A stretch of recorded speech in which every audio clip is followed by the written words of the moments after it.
Olá, alunos, tudo bem?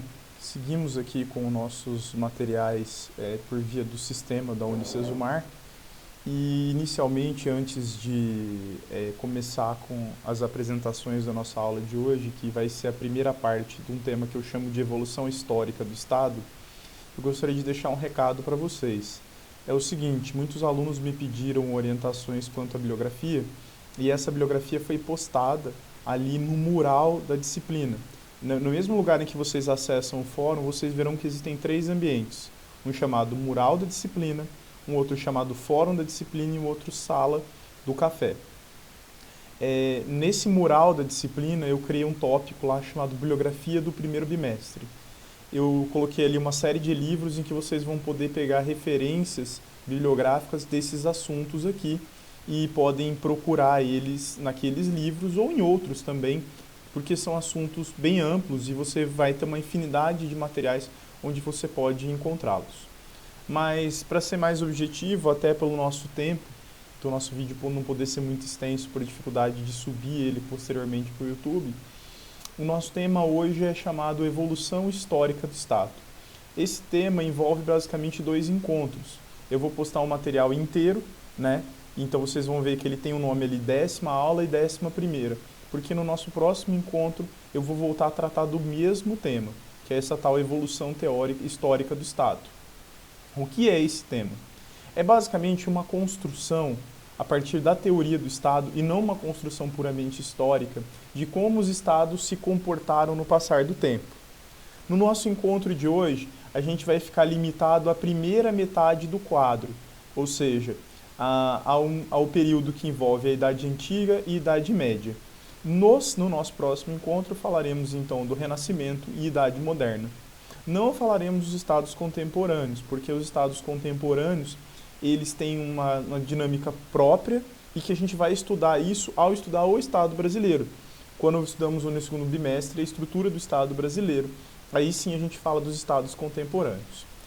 Quanto a evolução histórica dos estados antigos, vocês vão ver que a matéria é dividida basicamente em, primeiro, nos estados antigos clássicos, Israel, Grécia, Roma, e depois nós entramos na Idade Média, com as monarquias medievais e o feudalismo.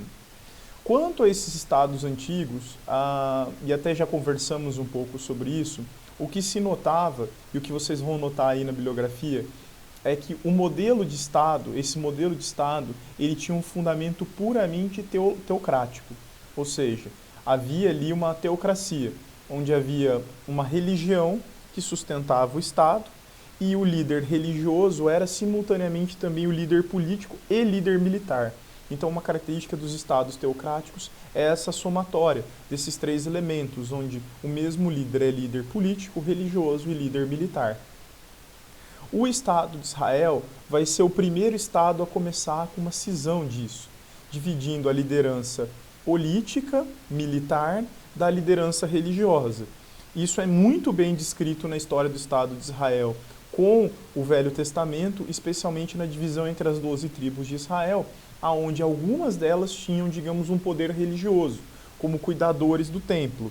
Mas você também pode ver muito claramente isso nos livros dos reis e juízes, que são livros da Bíblia também, em que você vê ali na história de Israel, em que reis como Salomão, Davi, Saul, eles eram líderes políticos e militares, mas simultaneamente nos seus períodos apareciam profetas e líderes religiosos, ou seja, esses modelos de Estado já há uma separação.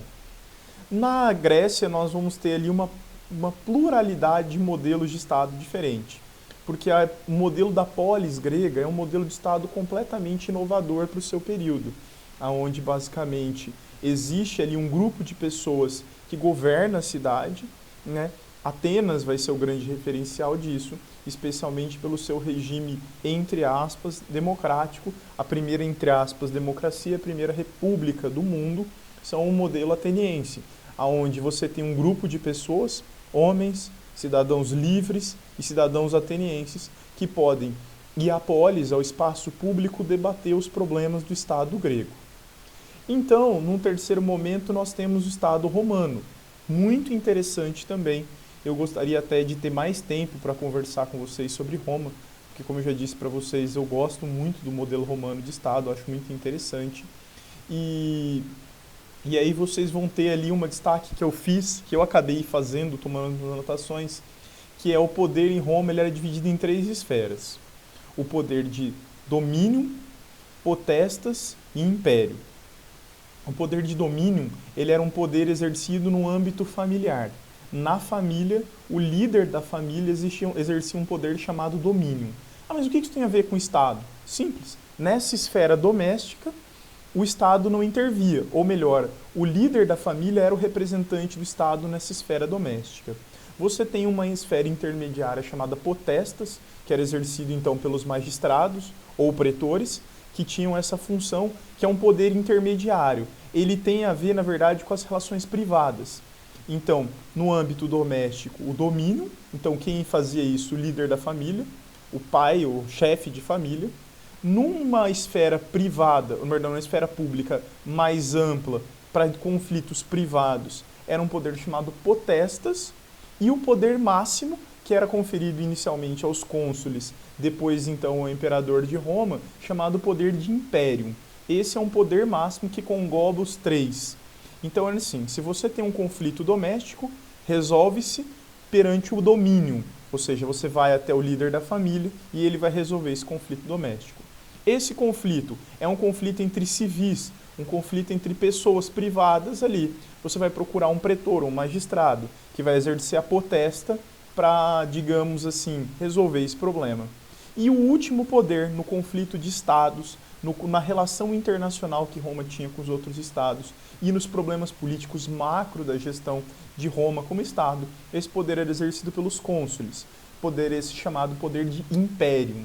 Isso é muito importante na tradição romana e ele vai ser importante para distinguir no futuro do direito também do Estado o que o Estado vai intervir e o que não vai. Porque o Estado vai chegar a um ponto e dizer, olha, isso, por exemplo, é problema interno, doméstico. Isso é uma relação civil, o Estado não se intromete. E essas são as competências do Estado. É assim que o Estado moderno se divide. E por fim aí nós vamos ter também mais sobre uma série de coisas sobre o feudalismo, o período medieval. No medieval, com a desestruturação dos estados, voltam a ter uma descentralização, ou seja, pequenos então conglomerados ali de poder em esferas pequenas. Exemplo disso talvez mais característico sejam esses pequenos estados que existiam na região da Itália, da Alemanha, da França e de toda a Europa, aonde para uma micro-região ali, vamos dizer, uma região da cidade, a zona norte de Londrina tinha um líder, e ele era ali o senhor daquela região, ele era o monarca daquela região, eram monarquias, digamos, nem se aplica o termo teoricamente absolutista, porque o absolutismo ele vai ter uma característica muito mais plena após, né, o Renascimento. Então eles eram monarcas, dentro daquele espaço vigorava o seu poder.